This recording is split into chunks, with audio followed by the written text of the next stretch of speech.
டிஎன்43 channel. First நம்ம பீட்ரூட்லாம் பார்த்துடலாங்க. வெஜிடபிள்ஸ்லாம் காட்ட போகிறோம். பீட்ரூட் பார்த்துடலாம் ஃபஸ்ட்டு. பீட்ரூட் பாருங்கள் எப்படி இருக்குன்னு. ஃப்ரெஷ்ஷாக இருக்குது பீட்ரூட்டு.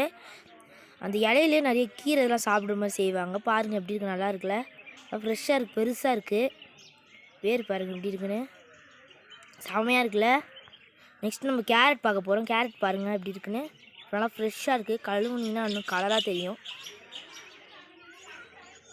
பாருங்கள். செமையாக இருக்குல்ல, கேரட் ஃப்ரெஷ்ஷாக இருக்குது. நல்லா ஃப்ரெஷ்ஷாக இருக்குது, செமையாக இருக்குது. அப்புறம் ஏன்ல பாருங்கள், நல்லா வியூலாம் தெரியுது. நெக்ஸ்ட் நம்ம கார்லிக் பார்க்க போகிறோம். கார்லிக் பிச்சு காட்டுறாங்க எங்கள் அம்மா. பாருங்கள் செமையாக இருக்குல்ல, ஃப்ரெஷ்ஷாக இருக்குது. நான் வாங்குகிறேன் இப்போ. செமையாக இருக்குல்ல, வேர் பாருங்கள் எப்படி இருக்குன்னு. நெக்ஸ்ட் நம்ம இது பீன்ஸுன்றாங்க, இது டபுள் பீன்ஸுன்றாங்க. ஆனால் எங்களுக்கு ட்ரிபிளாக கிடச்சிச்சு. பாருங்கள் எப்படி இருக்குன்னு. பீன்ஸ் அது பேர் டபுள் பீன்ஸ், ஆனால் ட்ரிபிளாக கிடச்சிச்சு. பாருங்க, இதான் பூண்டு தான் வளர்ந்துட்டுருக்கு. குட்டி குட்டியாக தெரிதான்னு தெரியல, ஜூம் பண்ணி காட்டுறேன். பச்சை கலரில் வளர்ந்துக்கிட்டு இருக்கா, போட்டிருக்காங்க. இப்போ தான் குட்டி குட்டியாக வளர்ந்துக்கிட்டு இருக்கு. செமையாக இருக்குல்ல. இந்த வீடியோ பிடிச்சா லைக் பண்ணுங்கள், ஷேர் பண்ணுங்கள், கமெண்ட் பண்ணுங்கள். மறக்காமல் க்ரீன் டிஎன்43 சப்ஸ்கிரைப் பண்ணுங்கள். பாய்.